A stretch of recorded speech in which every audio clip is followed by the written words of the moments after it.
Hey everyone, so this is my review of Emerald City, Season 1, Episode 1, called The Beast Forever.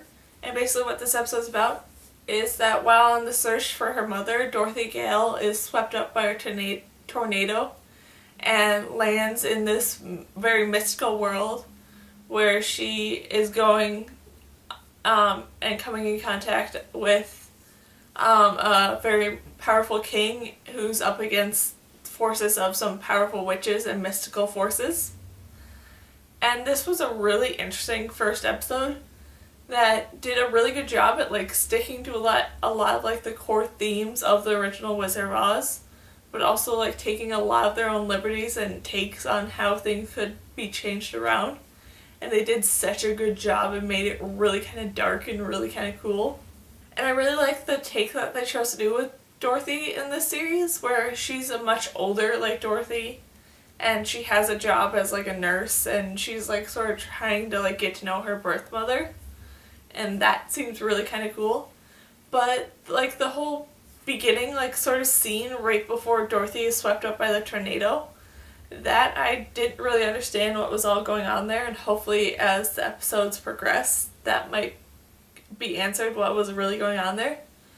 And also, I found another thing really interesting, which was the first village Dorothy comes into contact with, where unlike in the Wizard of Oz, where the villagers and people there were super friendly and super inviting of Dorothy in the original Wizard of Oz, in this version they were not so much friendly, and in fact they pretty much kicked her out and banished her from ever returning to the village right away.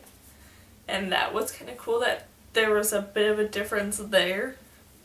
And the wizard in this whole series is a very kind of interesting character that kind of can't wait to see what they're going to do with him.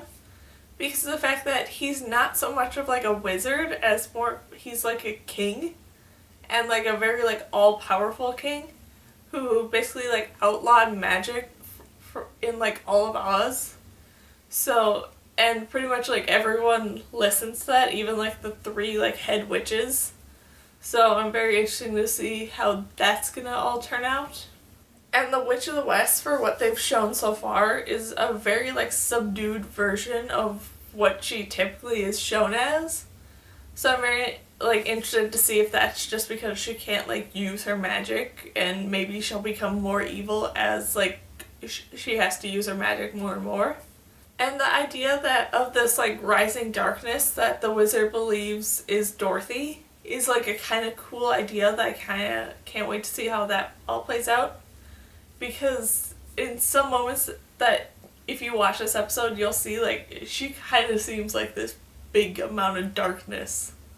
And the character that they kind of made as the stand-in for the Scarecrow, they did a really kind of cool sort of concept with him, where Dorothy found him in much the similar fashion as Dorothy typically finds the Scarecrow.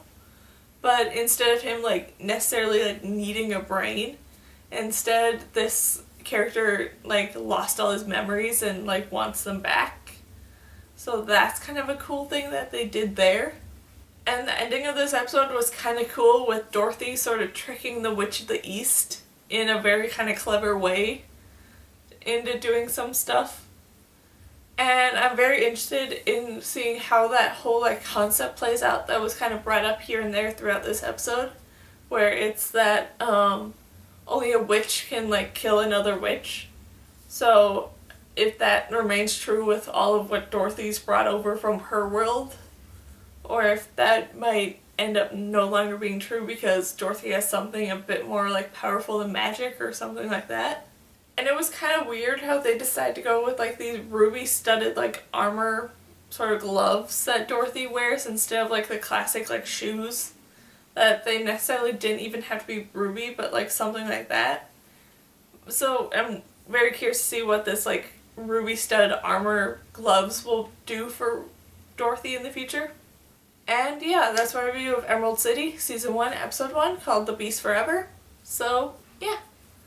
Bye!